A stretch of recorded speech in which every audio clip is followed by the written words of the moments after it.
They seem to think there are no Black people, no racialized people in these towns, in these areas. And there very much is. Sometimes we're just hiding because it's not safe for us. We don't feel comfortable. We need to engage in these conversations because if we leave them, that's part of the systemic racism.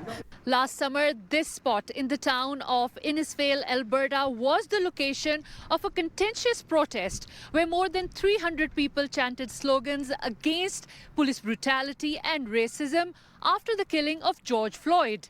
1 year later, we have returned here to find out if this protest and others like it have had any impact on the culture of rural Alberta. I'm married to an Asian. I am not racist. I don't think that there's people in town here that are as racist as everyone makes them out to be. Yes, there's racist people.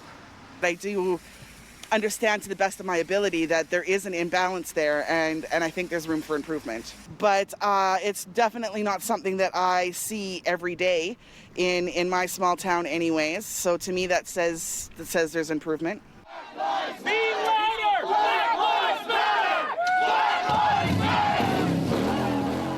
Innisfail, a town of more than 7,800 people, wasn't the only Alberta town forced to reckon with racism and protests.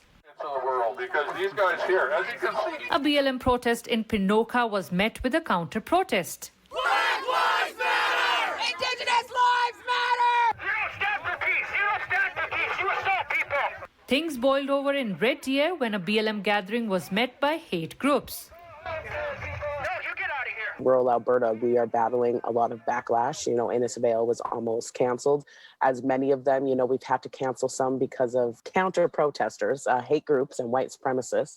It ended up being a very great event, only some issues at the very end with people who ended up following us for the rest of the year. Last year, the mayor of Innisfail insisted there wasn't any racism in his town, only to later say, "I need to do better."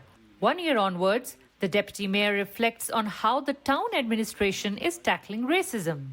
We've actually exposed, that we do have racism.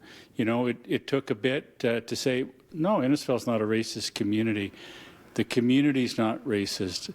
There's individuals, and many people have come forth after the rally to share their stories. Council brought forth a policy, and also a group of concerned citizens came forth.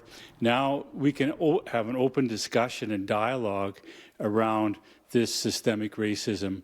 Protesters also reflecting on the impact they've had in their communities. For so many years, anti-racism committees have been built and left behind without any progress forward. So it's sad to not see more progress. It just means we have to keep working, keep being louder, keep showing up. In Innisfail, Hannah Saeed, City News.